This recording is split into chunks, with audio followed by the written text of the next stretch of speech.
Clip number 522۔ اس clip میں انشاءاللہ آپ قرآن پاک کی سورہ ہود کی آیت نمبر 32 سے لے کر 34 تک کی تلاوت، ترجمہ اور تفسیر قرآن صراط الجنان سماعت فرمائیں گے۔ بسم اللہ الرحمن الرحیم۔ ترجمہ، اللہ کے نام سے شروع جو نہایت مہربان رحمت والا ہے۔ قالوا یا نوح قد جادلتنا فأکثرت جدالنا فأتنا بما تعدنا ان كنت من الصادقین۔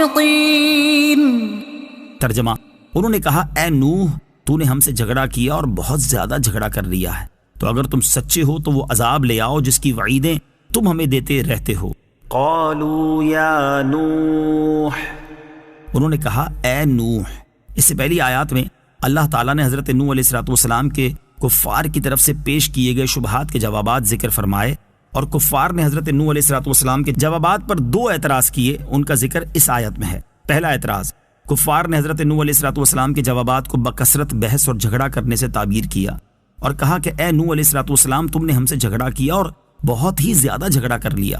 یہ اس بات کی دلیل ہے کہ حضرت نوح علیہ السلام نے کفار کے ساتھ بہت زیادہ بحث فرمائی تھی، اور آپ علیہ السلام کی بحث اللہ تعالیٰ کی وحدانیت، اپنی نبوت اور آخرت کو ثابت کرنے کے لیے تھی۔ اس سے معلوم ہوا کہ حق کو ثابت کرنے کے لیے دلائل پیش کرنا اور شبہات کا ازالہ کرنا انبیاء کرام علیہ السلام کی سنت ہے، جبکہ دلائل کے مقابلے میں اپنے آباء و اجداد کی اندھی تقلید کرنا، جہالت اور گمراہی پر اصرار کرنا کفار کا طریقہ ہے۔ دوسرا اعتراض، حضرت نوح علیہ السلام نے کفار کو جس عذاب کی وعید سنائی تھی، انہوں نے حضرت نوح علیہ السلام سے اس عذاب کے جلدی نازل ہونے کا مطالبہ کیا اور کہا اگر تم سچے ہو تو اب وہ عذاب لے آؤ جس کی وعیدیں تم ہمیں دیتے رہتے ہو۔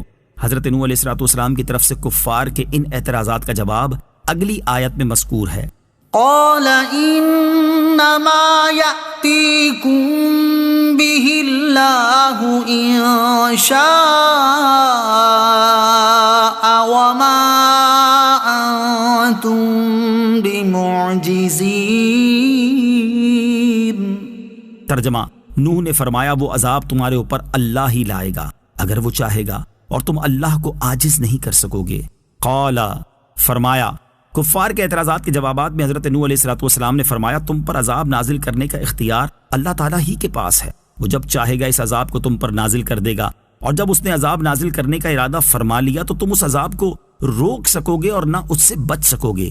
اس سے معلوم ہوا کہ کفر یا بد عملی پر عذاب آنا ضروری نہیں، بلکہ یہ اللہ تعالیٰ کے ارادے پر موقوف ہے۔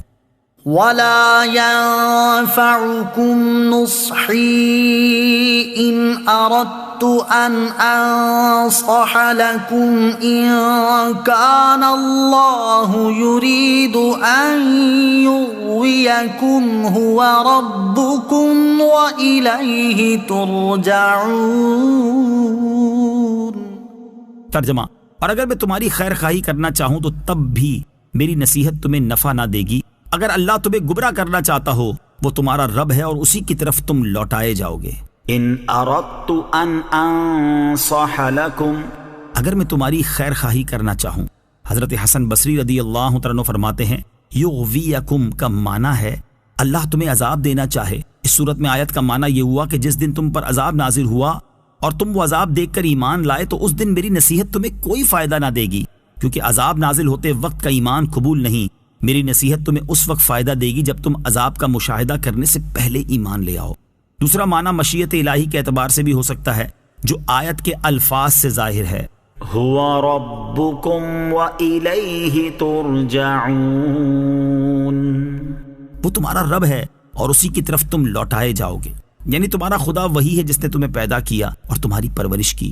وہ تمہاری موت سے پہلے اور موت کے بعد دونوں حالتوں میں تمہاری ذات اور صفات میں تصرف کرنے کا پورا اختیار رکھتا ہے، اور مرنے کے بعد تمہیں اسی کی طرف لوٹ کر آنا ہے۔ یہ آیت اللہ تعالیٰ کی گرفت سے ڈرانے میں انتہائی مفید ہے۔